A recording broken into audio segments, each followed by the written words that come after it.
সমর্থিত আবিদ হামিম মায়ের পরিষদ ও হল সংসদ পরিষদের আজকের এই শপথ পাঠ অনুষ্ঠানে বাংলাদেশ জাতীয়তাবাদী ছাত্রদল মনোনীত ঢাকা বিশ্ববিদ্যালয় কেন্দ্রীয় ছাত্র সংসদ প্যানেল, ডাকসু প্যানেল এবং হল সংসদের প্যানেল। আমরা অনুষ্ঠানের শুরুতে জাতীয় সঙ্গীত পাঠের মধ্য দিয়ে আমরা আমাদের অনুষ্ঠান সূচনা করতে যাচ্ছি।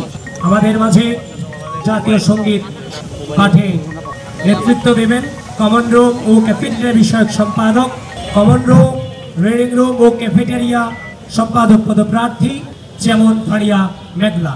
এক্সট্রিম মশার কয়েল প্ল্যান্ট ফাইবার দিয়ে তৈরি, তাই সহজে ভাঙে না, সুগন্ধিযুক্ত ও নিরবিচ্ছিন্নভাবে জ্বলে। ডেঙ্গু, চিকুনগুনিয়া বাহি সহ যে কোনো মশার বিরুদ্ধে দেয় এক্সট্রিম সুরক্ষা।